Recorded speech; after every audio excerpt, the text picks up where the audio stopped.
Hello guys! Good day everyone there! Oh my gosh, nandito ako ngayon and then guys, I'm gonna give you a tips how to build your self-confidence and how to build up your self-esteem sa sarili natin. Anyway, marami sa atin na hindi makapagdesisyon or may mga bagay na gusto nating gawin sa sarili natin pero lack of confidence tayo na gagawin yan dahil sa daming hindrance. At the same times, kung paano din tayo pinalaki ng magulang natin na parang lack of encouragement.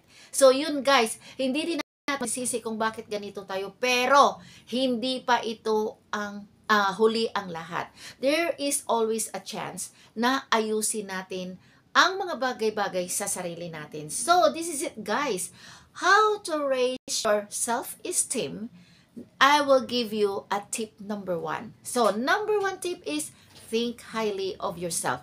Oh my gosh, think highly of yourself. Not everything guys, or not in any place or anywhere or any people, we think highly of yourself. Kasi guys, we need also to level ourselves to those people na sa harapan natin kung kinakailangan. Of course, how they can relate on us and how we can relate to them kung masyado natin inangat din ang sarili natin. I think there is some of the things lang na kailangan natin itaas ang sarili natin para ma-build naman ang self-esteem natin. Hindi yung most of the time, masyado mong binababa ang sarili mo. Like for example guys, mayroong isang tao na gusto mo, pero kulang ka sa confidence. Kasi una-una, bakit ka kulang sa confidence? Dahil mahiyain ka. Alam mo kung bakit mahiyain ka? It is because your confidence is there. You have this very low self-esteem din. Of course, imbis na i-encourage mo yung sarili mo na, oh, it's gonna be fine, magiging okay ito, kailangan ko itong gawin, ang importante na gagawin mo yung isang bagay na masaya ka.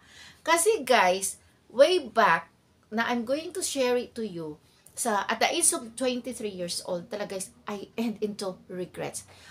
Na doon ko na-realize sa sobra kong pigil sa sarili ko dahil nga masyadong mababa ang tingin ko sa sarili ko, napapangitan ako sa sarili ko kasi maayos yun eh, gwapo kasi yung tao na yun eh. Kaya sabi ko, ay hindi ako bagay sa kanya kasi ang gwapo niya. Ay hindi ako bagay sa kanya kasi ganito siya manamit. Oh my God guys, for 2 years na pinagtiyagaan akong unawain ng tao na yan. 2 years na talagang sobrang niya, at the end, gumive up na siya kasi na-realize niya na there's nothing he can do. So guys, doon ko din naman na-realize na nawala, na sabi ko, oh my God, I waste those chances. Doon ko pala na masyado kong binababa ang sarili ko. So guys, we need to build up ourselves. Kahit ano man yan, kahit ano ka pa, yung system, ay wala akong pinag-aralan, hindi mo sasabihin yan. Kasi guys, sa na-realize ko rin, we are all the same. We are all humans. We are all the same. Has a heart, has a brain. So, kailangan, i-build up natin ang sarili natin. Hindi natin hahayaan na hahatakin tayo pababa ng bagay na yan, na yun yung nagsasabi sa'yo na, ay wag ganyan, ay hindi ganyan.